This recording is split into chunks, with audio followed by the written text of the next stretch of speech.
Bienvenue dans notre émission Sapicoparc. L'angle de Sapicoparc est volontairement provocateur pour échanger sans langue de bois sur différents sujets avec des opinions, des positions plus ou moins divergentes. Et pourquoi pas pour casser des clichés, pour balayer des idées reçues. La RSE, c'est gadget? C'est compliqué?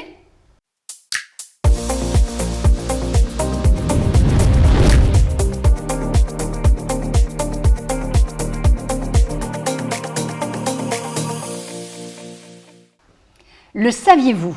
La responsabilité sociétale des entreprises désigne la prise en compte par les entreprises des enjeux environnementaux, sociaux, économiques et éthiques dans leurs activités.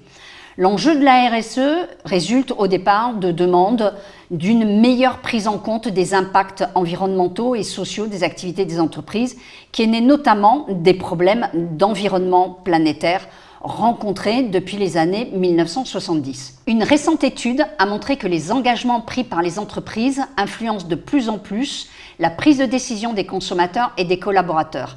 80% et 94% d'entre eux ont respectivement déclaré qu'ils étaient davantage susceptibles d'acheter des produits ou de travailler pour une entreprise engagée en faveur de la préservation de l'environnement. Ce n'était pas gagné. En 1970, Milton Friedman publiait dans The New York Times Magazine un article resté fameux intitulé « La responsabilité sociétale des entreprises est d'augmenter leurs profits ». La RSE, écrivait-il, est une hypocrisie destinée à abuser le public, et il ajoutait que les gens d'affaires qui promouvaient ces programmes étaient probablement victimes d'une pulsion suicidaire. À un moment de préoccupation croissante du public pour l'environnement, son point de vue était représentatif du scepticisme général et du mépris dans lequel nombre d'entreprises tenaient la RSE. 40 ans après, beaucoup de dirigeants ont fait de la RSE une priorité. Selon une récente étude en France et dans le monde, 93% des personnes interrogées estiment que le développement durable et l'engagement sociétal sont plus importants que jamais. Et je pense qu'avec les événements de ces derniers mois, c'est encore plus que 93%. Bonjour Christelle, merci d'avoir accepté notre invitation. J'aimerais tout d'abord que tu réagisses sur ce point. La RSE, c'est une hypocrisie destinée à abuser le public. Les dirigeants sont victimes d'une pulsion suicidaire. C'est quand même fort. Oui, c'est très fort. Et en même temps, je ne suis pas surprise parce que le monde académique de Milton Friedman est fait de controverses. Donc évidemment, il y avait des controverses positives autour de la RSE et des controverses négatives. Mais on voit que maintenant, dans le temps, ça a évolué et ça s'en va plutôt vers une controverse positive. Pourquoi ? Parce que la RSE reste une démarche qui permet, oui, aux dirigeants de développer son activité économique, mais comme tu l'as bien expliqué, de prendre en compte aussi des variables qui vont impacter son développement économique. Les variables sociales, les variables écologiques et les variables sociétales. Donc si maintenant il ne prend pas en compte ces variables, son activité économique va se dégrader. Tu le vois bien avec les salariés, tu en as parlé. Il suffit qu'il y ait un mauvais comportement du dirigeant ou des équipes managériales et les salariés désertent. Alors, comme nous avons pu le voir, nous avons longtemps considéré la responsabilité sociale des entreprises avec un certain scepticisme, comme il a été dit, voire avec dédain. Au mieux, pouvait-on en faire un objet de communication? Est-ce que les temps ont vraiment changé? Alors, évidemment, la RSE reste toujours un objet de communication. Pourquoi ? Parce que déjà, on va communiquer autour de sa démarche pour, comme tu l'as dit, aller chercher des clients, aller chercher des salariés, fédérer autour de sa marque. Mais il y a deux manières de communiquer autour de sa démarche RSE. Faire du greenwashing et du social washing, c'est-à-dire qu'une fois qu'on communique de manière un peu floue, pas vraiment transparente, et que les salariés ou les clients s'en rendent compte, on a un contre-coup, on va dire. Mais après, il y a la vraie communication engagée, où là, on va vraiment partager ses valeurs. Est-ce qu'elle est sincère ? Elle est sincère. C'est ce qu'on appelle une communication engagée. Et donc, on va partager ses valeurs, on va partager ses actions, son engagement. Et là, à ce moment-là, le client ou les salariés vont faire confiance à l'entreprise, confiance en la marque. Parce qu'elle devient crédible. Parce qu'elle devient crédible. Donc, c'est à double tranchant. Soit on fait du greenwashing, du social washing, soit on fait une vraie communication engagée. Alors souvent la RSE est présentée comme la mise en œuvre dans l'entreprise des concepts de développement durable qui intègrent les 3 piliers environnementaux, sociaux et économiques. C'est exact? C'est incomplet? Non, c'est complet. Alors tout ou partie. Effectivement, la RSE permet justement de prendre en compte ces 3 dimensions du développement durable, l'économique, le social, l'écologique. On l'a développé au niveau de l'entreprise en rajoutant la notion de gouvernance, c'est-à-dire qu'on va aussi prendre en compte l'impact de nos parties prenantes, c'est-à-dire les parties prenantes qui vont pouvoir avoir une influence sur l'activité économique de l'entreprise. On va prendre en compte leurs besoins et leurs attentes dans la stratégie de l'entreprise. Et ça, c'est un point très important. C'est pour ça que la RSE tend aussi à redéfinir les responsabilités des entreprises, c'est-à-dire la prise en compte par les entreprises des attentes de ces parties prenantes internes ou externes. L'enjeu est présent dans la norme ISO 26000 et notamment d'organiser les devoirs de l'entreprise. Est-ce que tu penses que c'est un devoir aujourd'hui ? Oui, de mon point de vue, maintenant, on ne peut plus éviter ou ignorer les attentes des parties prenantes. Déjà parce que pour notre propre développement, en tant que dirigeant, on est obligé de prendre en considération tout l'environnement de l'entreprise. Alors, c'est pas finalement sincère, c'est ce que tu disais tout à l'heure, c'est par obligation, en fait. C'est pressé par un environnement, par des médias, par ce qui se passe que tu te dis à un moment donné, là, il faut vraiment que je m'en occupe. Alors oui, il peut y avoir justement des pressions réglementaires qui vont forcer, on va dire, certaines entreprises à s'engager dans la RSE, mais il y a aussi des fois une volonté du dirigeant de s'engager. Attention, tout à l'heure, j'ai parlé de communication. C'est la communication engagée, c'est pas la même chose. Voilà, je voulais juste le rectifier ce point-là. Mais tu as raison. Mais du coup, voilà. Mais on a quand même, si on veut vraiment s'engager dans la démarche RSE, il y a aussi cette notion de gouvernance et de parties prenantes. Les parties prenantes, ce sont les salariés, ce sont les prestataires, les fournisseurs, mais aussi la communauté locale. On peut aussi contribuer au développement local en tant qu'entreprise. Question d'un chef d'entreprise, à partir de combien de salariés une entreprise peut se lancer dans une démarche structurée de RSE ? Alors j'allais dire, moi, ça démarre à 1 salarié. D'accord. Puisque de toute manière, le dirigeant va commencer à concevoir son produit. Il va commencer à le concevoir ou son service et il peut déjà commencer à s'engager dans une... Tu es en train de dire que dès que l'idée commence à émerger dans la tête d'un chef d'entreprise pour la création d'une entreprise, le fait de commencer déjà à intégrer toutes ces valeurs, oui, on peut parler de valeurs, et puis, voilà. Pratiques. Oui, donc en fait, on peut démarrer tout seul une démarche RSE quand on crée son entreprise. Quand on crée son entreprise, il suffit de penser à son impact écologique déjà dans un premier temps, trouver des fournisseurs ou des prestataires peut-être en local ou en France, ou voilà, de manière à ce que même les produits qu'on consomme ou qu'on va créer pour notre offre soient peut-être éthiques, écologiques, etc. Mais rien que sur ce point-là. On peut faire appel sur le social aussi à une dimension peut-être, travailler avec des entreprises de l'ESS, etc. Donc on peut déjà au niveau de son produit commencer à faire une démarche RSE. Oui, alors parfois, souvent, on fait une démarche RSE sans s'en rendre compte, c'est ce que me soulignent quelques chefs d'entreprise. Des firmes du monde entier, sous l'impulsion des consommateurs et d'une nouvelle génération de dirigeants, font de la RSE une priorité, comme on l'a souligné, en l'intégrant dans leurs opérations et en l'utilisant pour attirer et retenir les talents. Est-ce que tu penses que les consommateurs et la nouvelle génération de dirigeants ont été de vrais, voire peut-être même d'importants influenceurs, ou c'est plutôt les séries d'événements catastrophes liés au changement climatique qui ont été les plus convaincants?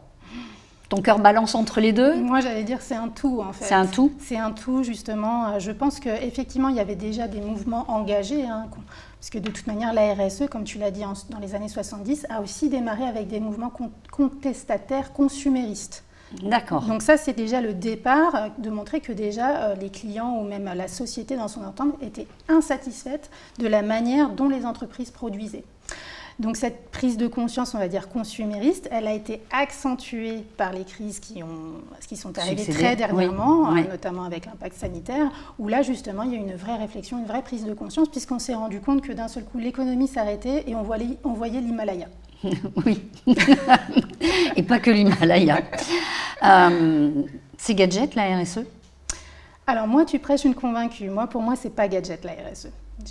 Je suis convaincue que un dirigeant... Alors pourquoi c'est encore présenté comme ça, où on a envie de dire oui, ok, on est convaincu, c'est une vraie démarche innovante, authentique, avec laquelle il aura des bénéfices. Déjà, j'aimerais bien que tu me précises lesquels. Il y en a d'autres qui restent sur cette notion un peu de gadget. Alors ça, c'est évidemment déjà quand on veut démarrer sa démarche RSE, on a 2 positions quand on est dirigeant. Soit on va être réactif, c'est-à-dire c'est quelque chose qu'on doit gérer là, parce qu'on n'a pas le choix. Soit on va être proactif et dire j'y crois. Donc déjà, ça, c'est un positionnement à avoir dès le départ. Moi, je suis proactive en matière de RSE et donc je suis convaincue des bénéfices pour les entreprises. Justement, quels sont les bénéfices, quels sont les avantages pour une entreprise? Alors, les bénéfices, moi, je pense lister quelques-uns déjà que tu as commencé aussi à citer. Déjà, ça va permettre de recruter des salariés, mais aussi de les retenir. Parce qu'on va les recruter en démarche RSE, mais une fois que le salarié est en interne, c'est ce que je t'expliquais, s'il y a une distorsion, le salarié peut aussi partir. Donc on va faire de la rétention. La RSE, ça permet aussi de pouvoir étendre son réseau d'acteurs, de partenaires. Donc on va vraiment s'engager dans une logique de partenariat aussi. La RSE, ça va permettre aussi de développer sa notoriété.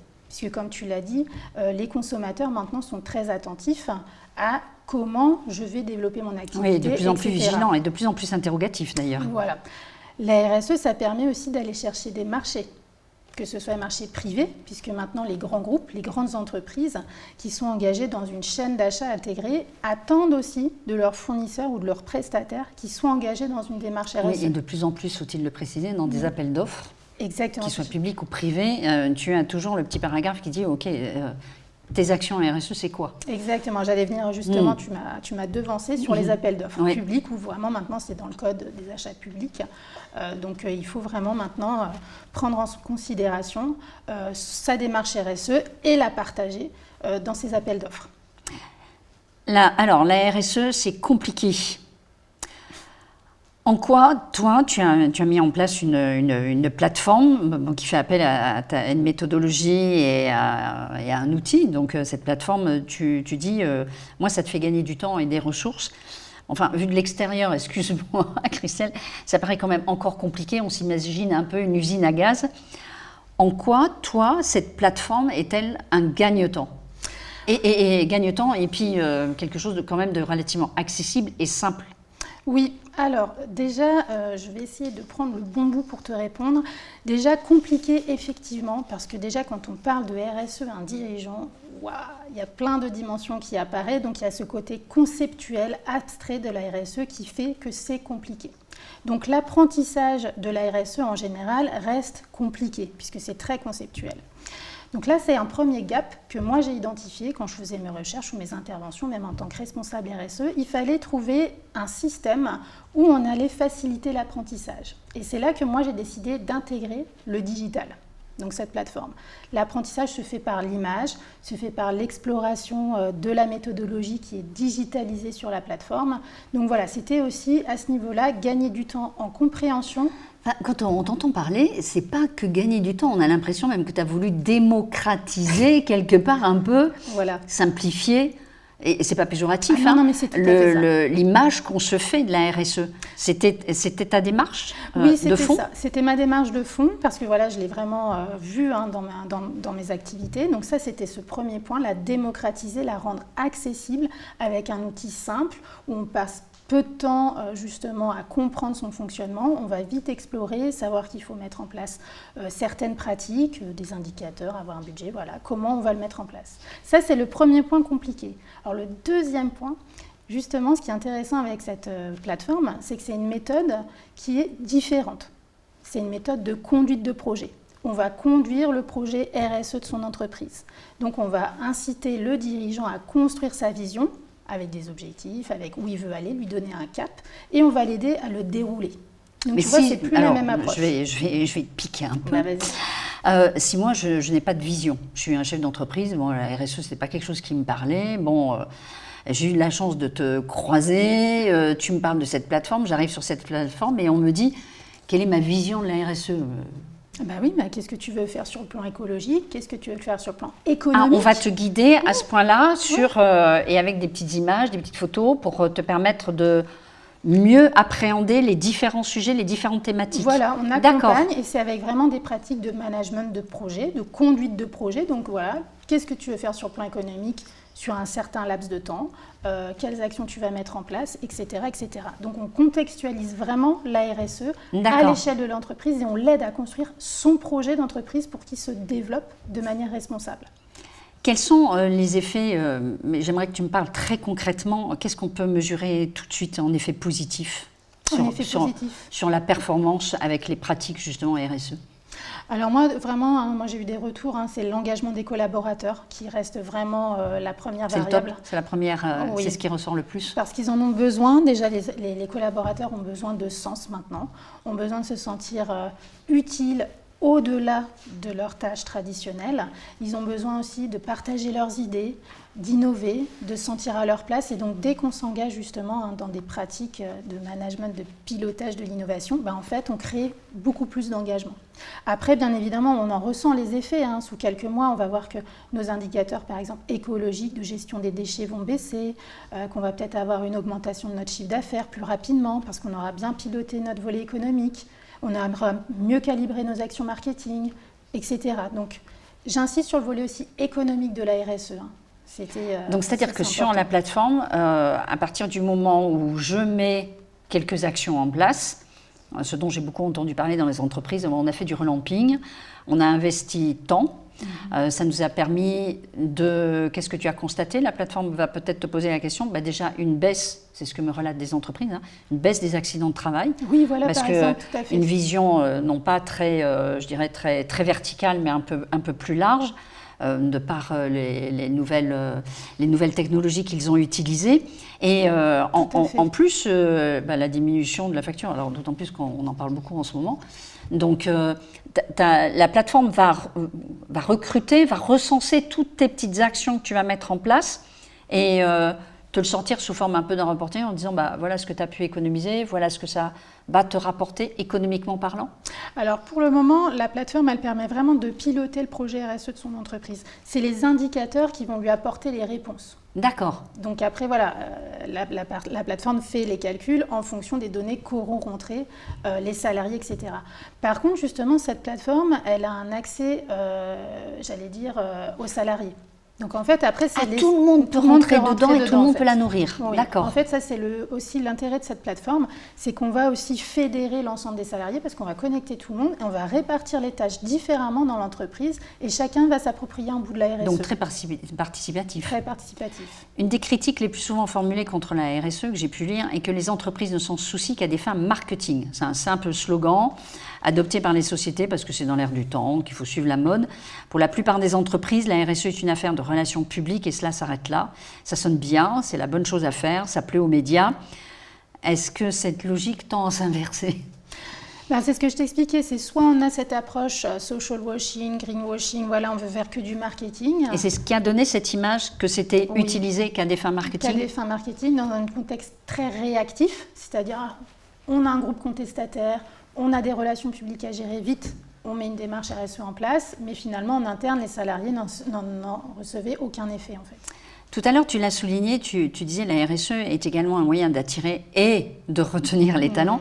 Selon une étude de Deloitte menée l'an dernier, pour 70% des jeunes âgés de 18 à 26 ans, l'engagement d'une entreprise envers la communauté a une influence sur leur décision d'y travailler. La génération du millénaire se sent personnellement responsable et se sent habilitée à susciter un changement.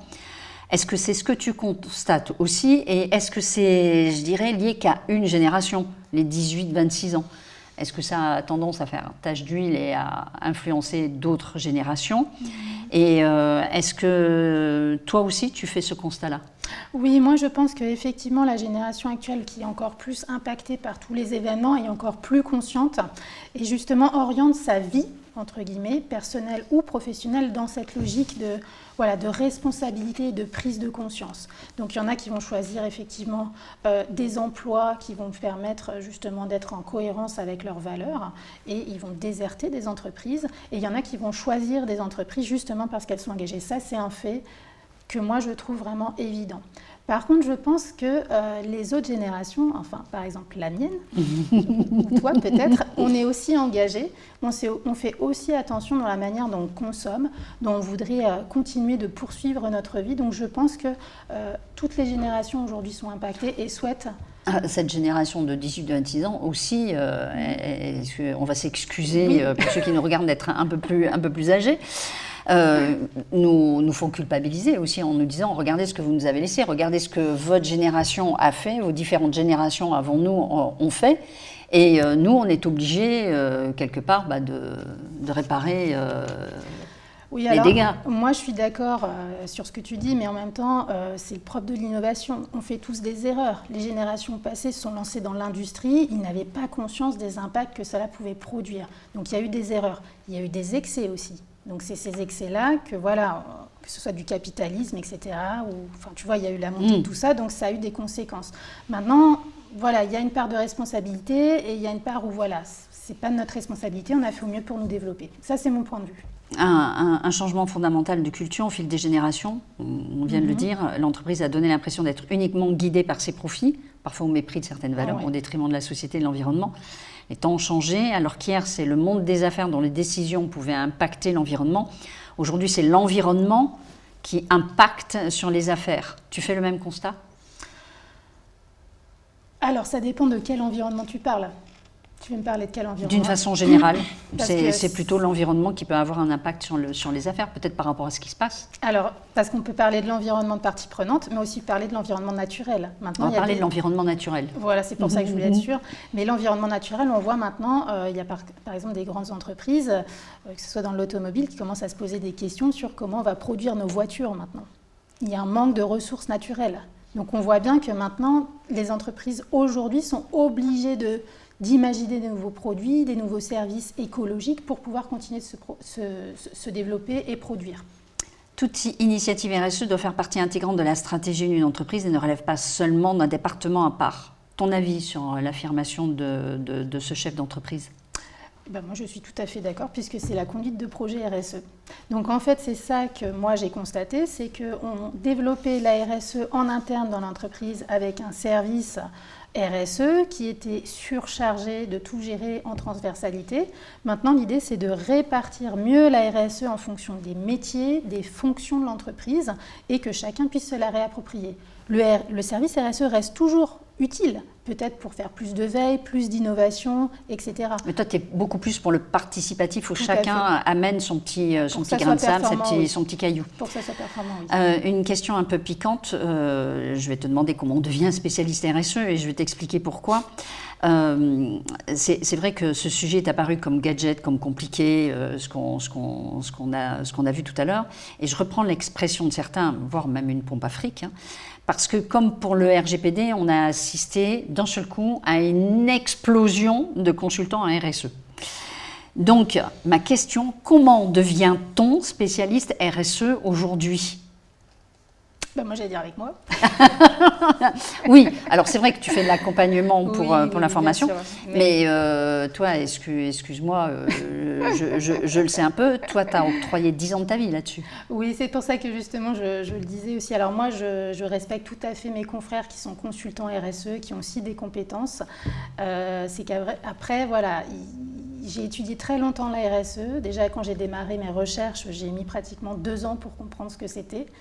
Déjà conceptuellement, et ensuite je l'ai mis en pratique en entreprise, et ensuite je l'ai retranscrit dans une thèse. Donc j'ai vraiment étudié le phénomène en profondeur. Mais c'est ce qui t'a permis aussi de simplifier la plateforme, l'outil de gestion RSE. Et surtout de créer une autre méthodologie. Voilà, et une méthodologie. Voilà, donc après, justement, je pense que le plus important quand on veut devenir un spécialiste de la RSE, c'est vraiment avoir cette perspective de conduite de projet. Parce qu'en fait, ça va désamorcer tout de suite. Enfin, excuse-moi, tu dis, j'ai mis 2 ans pour comprendre. Alors c'est vrai qu'il faut relativiser à l'époque, parce que c'était même assez flou, la RSE, le développement durable. Toi, tu as mis 2 ans, tu dis, moi, j'ai mis 2 ans pour comprendre vraiment ce que c'était que la RSE. Aujourd'hui, quand tu veux devenir spécialiste de la RSE, il faut 2 ans déjà pour comprendre.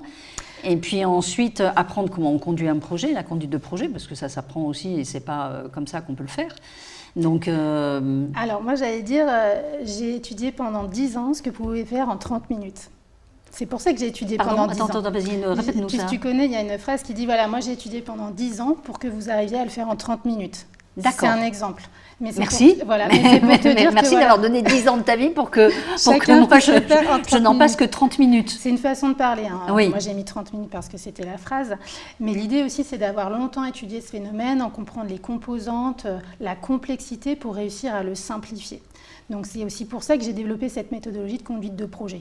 Donc après, c'est pour ça aussi que même les confrères consultants qui sont à côté vont peut-être utiliser une méthodologie différente de diagnostic qui est très bien dans le cadre de certification. que moi je recommande même dans l'utilisation de la plateforme. Elle peut être utilisée dans cette logique-là. Mais l'idée aussi, c'est quand on travaille longtemps, c'est pour simplifier. Tu te souviens, c'est tout ce qui est recherche, innovation. On crée quelque chose. C'était pas l'impression qu'on avait eu avec le RGPD. Il y a beaucoup ont monté une usine à gaz. C'est pour ça qu'on a peut-être un peu cette impression. Aujourd'hui, il n'y a pas de diplôme. Je suis spécialiste en RSE. Alors bien sûr, il y a des diplômes qui sont faits. Après, tout dépend le contenu du master, tout dépend le contenu de la formation. Est-ce qu'ils vont être spécialistes, je ne sais pas moi, en communication, en réglementation, etc. Tout dépend. Moi, c'est vraiment du management, c'est pour aider le dirigeant à piloter son entreprise de manière responsable. Alors, propos d'un chef d'entreprise, pour moi, la démarche RSE, c'est du pipeau. Peut-être aussi par peur du coût que cela peut engendrer, du temps que cela peut prendre. Et je crains de ne pas pouvoir faire toute la différence entre les différentes propositions formulées, entreprise des marchés, maintes fois. Quels sont les arguments pratiques que tu vas mettre en avant, hormis le fait, attends, moi j'ai passé 10 ans, c'est pour que toi tu n'y passes que 30 minutes. Comment peut-on encore entendre ça aujourd'hui? Pourquoi on a encore cette image du temps que ça peut prendre, du coût que ça peut engendrer? Comment on fait la différence entre, tiens, je vais aller plutôt là dans ma démarche RSE que là ou que là? Toi, qu'est-ce que tu peux conseiller? Alors moi, je pense que justement, c'est ce que je te disais, les consultants actuels utilisent des méthodes de diagnostic qui prennent du temps. Parce que voilà, on doit aller dans l'entreprise, on prend un référentiel, on doit positionner sur son référentiel ses pratiques, etc. Donc ça prend du temps, c'est des jours hommes qu'on va mettre en place. Moi, j'ai proposé de gagner du temps en intégrant le digital. C'est-à-dire qu'on accompagne avec cette plateforme, on va souscrire à l'abonnement et ensuite on va piloter sa démarche RSE en fait. Donc, tu les rends autonomes en plus? Oui, autonomes. D'accord. Autonome. Alors après, s'ils veulent être aidés de formation, on a des formations express sur 2 jours par exemple. Oui, mais ils ne sont pas là tous les jours. En fait, ça, je ne sais pas comment le remplir. En fait, ça, je ne sais pas. Toi, tu fais en sorte qu'ils soient autonomes et qu'ils puissent véritablement être le pilote, c'est le cas de le dire, de leur RSE. Vite leurs indicateurs, vite leurs objectifs, vite où on va, qu'est-ce qu'on fait, et hop, on mobilise. Et le digital permet justement de gagner du temps et des ressources, parce que tout est clé en main. C'est ça qui est pratique. Alors, une autre question d'un chef d'entreprise. Je veux me lancer dans une vraie politique RSE. Je suis une TPE. Par quoi vous me conseillez de commencer? TPE, alors, c'est-à-dire, ils ont combien de salariés, par exemple? Tu n'as pas dit? 5. Après, moi, j'ai dit, on peut tout commencer en même temps, tous les chantiers. Mais justement, c'est là où il est un peu perdu. Il me dit, j'hésite entre récupérer l'eau de pluie pour m'en servir pour autre chose. J'hésite à récupérer l'eau du lavabo de cuisine pour aller la mettre au niveau des toilettes. Enfin, comme il dit, il y a tellement de choses qu'on peut faire, mais rarement on nous donne, tiens, l'astuce, tiens, tu devrais commencer par ça. Alors, je ne sais pas comment a eu ce dirigeant de TPE son idée de recyclage d'eau qui est très bien. Soit c'est quelque chose qu'il a entendu en externe, qu'il a vu dans une cadre de veille, soit ça a été proposé par ses salariés. Donc après, pour se décider, on consulte et bien sûr, le nerf de la guerre, ça reste le budget. Oui. Donc moi, dans le cadre d'une logique de projet, je lui dirais, vous mettez combien cette année? Combien vous voulez mettre? Est-ce que justement ça a passé ou est-ce que vous attendez l'année prochaine? Est-ce que vous voulez mettre un système basique? C'est fou parce que toi, tu présentes la RSE sous un jour complètement différent. Parce que quand on parle RSE, tu as l'impression que ce sont des obligations, sauf quand il y a la réglementation, bien évidemment. Mais on a l'impression que c'est le passage obligé, c'est ça, il faut faire ça comme ça, etc. Et qu'à la limite, on te pose guère la question, au fait, ton budget, ta capacité de financement, c'est combien? Bon, c'est vrai qu'il y a beaucoup de subventions, il y a beaucoup d'aides aujourd'hui, on parle de plus en plus, et entre autres de la transition écologique pour les entreprises, pour les soutenir, les accompagner. Mais toi, tu le présentes en disant, bon, ok,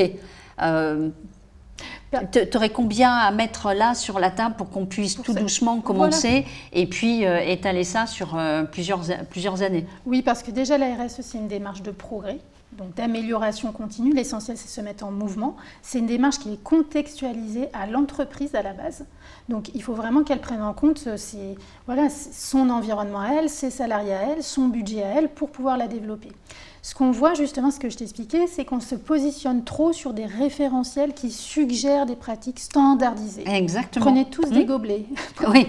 Bah oui, Oui, merci, c'est toi qui le dis, tu vois. Tu vois, Là, j'ai même pas besoin, tu vois, de donner un exemple sur ce que je viens d'affirmer. voilà. Tu vois, c'est l'image Exactement. que beaucoup de chefs d'entreprise et de dirigeants ont, et même de salariés, en disant ah oui, alors on a commencé par jeter tous les gobelets en plastique qu'on avait dans l'entreprise, alors que ces gobelets en plastique, ça aurait pu être la matière première pour une autre entreprise. Exactement, par exemple. Et pourquoi jeter? On pouvait aller au bout de notre démarche. Exactement. Mais il fallait que le jour J, tout le monde ait des stylos plutôt en bois, les couverts pour déjeuner à midi plutôt en bois, etc., etc.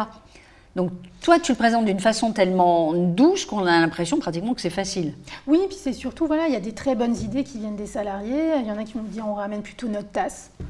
Il y en a qui vont vous dire moi j'ai découvert des gobelets qui se mangent. Je dis n'importe Oui, quoi. moi j'ai découvert le fait que je prends plus de bouteilles en plastique, mais j'amène ma gourde. Voilà. C'est ce que me disent beaucoup de chefs d'entreprise. Il faut laisser l'initiative justement que la démarche RSE vienne de ce que l'entreprise a vraiment besoin et en concertation avec les parties prenantes et selon son budget. Alors il y a un autre chef d'entreprise qui me disait que quand il s'était lancé dans cette démarche, comme il ne savait pas trop comment l'attaquer, voilà, l'attaquer c'est peut-être un grand mot, par où commencer on va dire, il a laissé libre cours aux salariés et qui ont dit mais vous par exemple, vous qu'est-ce que vous faites chez vous? C'est l'histoire de ton mug qui m'a donné l'exemple. Oui. On pourrait déjà chacun ramener notre propre mug pour ne plus utiliser des gobelets. Et en fait, ce sont sa démarche RSE, il l'a commencé avec, à titre personnel dans leur vie privée et familiale, ce que faisaient les personnes aussi. Donc toi, tu valides ce genre d'initiative? Ah oui, tout à fait. Du moment que ça améliore les indicateurs, les performances, on n'est pas obligé de prendre tous des gobelets ou tous des crayons en bois. Voilà. J'aime bien l'image quand même que tu donnes à la RSE, parce que la RSE, c'est vrai, on la prend souvent comme un corset, et puis on a l'impression qu'on te serre les lacets de plus en plus fort et que tu vas étouffer et que tu ne sais plus comment t'en sortir. Et toi, tu dis non, cool. Conduite de projet. Voilà, conduite de projet. Conduite de votre propre projet. Nous sommes face à un changement fondamental de culture que les dirigeants doivent prendre en compte dans leur stratégie future. La RSE devient la norme à mesure que les entreprises les plus avancées placent la durabilité au cœur de leurs activités afin de créer de la valeur pour leurs activités comme pour la société. Aujourd'hui, il n'est plus possible d'ignorer la RSE. Elle compte dans le développement des entreprises. Est-ce que pour toi, c'est la meilleure conclusion? Est-ce que toi, tu as un message plus personnel à passer? Écoute, moi je suis déjà tout à fait d'accord avec ce que tu dis et j'allais dire, je prolonge en disant changer responsablement dès maintenant. Voilà. Changer responsablement. Alors qu'est-ce que ça veut dire changer responsablement? Ça veut dire à un moment, prenez le taureau par les cornes de la RSE, n'ayez pas peur, engagez-vous et allez-y. De toute manière, c'est comme ça aussi qu'on va conduire le changement, c'est en prenant des risques. Mais je pense que vraiment la RSE, c'est un risque positif qui aura des répercussions positives pour le dirigeant et ses salariés et la communauté en général. Une dernière question que j'ai failli oublier. Il y a un chef d'entreprise qui, a priori, te connaît et m'a dit « À quand l'application ?» L'application, ah oui, elle arrive, elle est dans le pipeline. D'accord, voilà. Donc elle arrive, on peut le rassurer. Mais écoute, je te remercie beaucoup, Christelle, de ta confiance et puis d'avoir répondu positivement à notre invitation. Merci beaucoup. Merci beaucoup, Véronique. Quant à nous, nous nous retrouvons pour un prochain numéro de Sapico Park. D'ici là, likez, commentez, partagez, adressez-nous vos idées.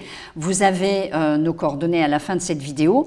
Merci de votre fidélité, merci d'avoir regardé cette vidéo jusqu'à la fin. Vous y retrouverez les coordonnées de Christelle de l'Autoroute François. Merci à toute la régie, à bientôt. D'ici là, surtout, prenez soin de vous.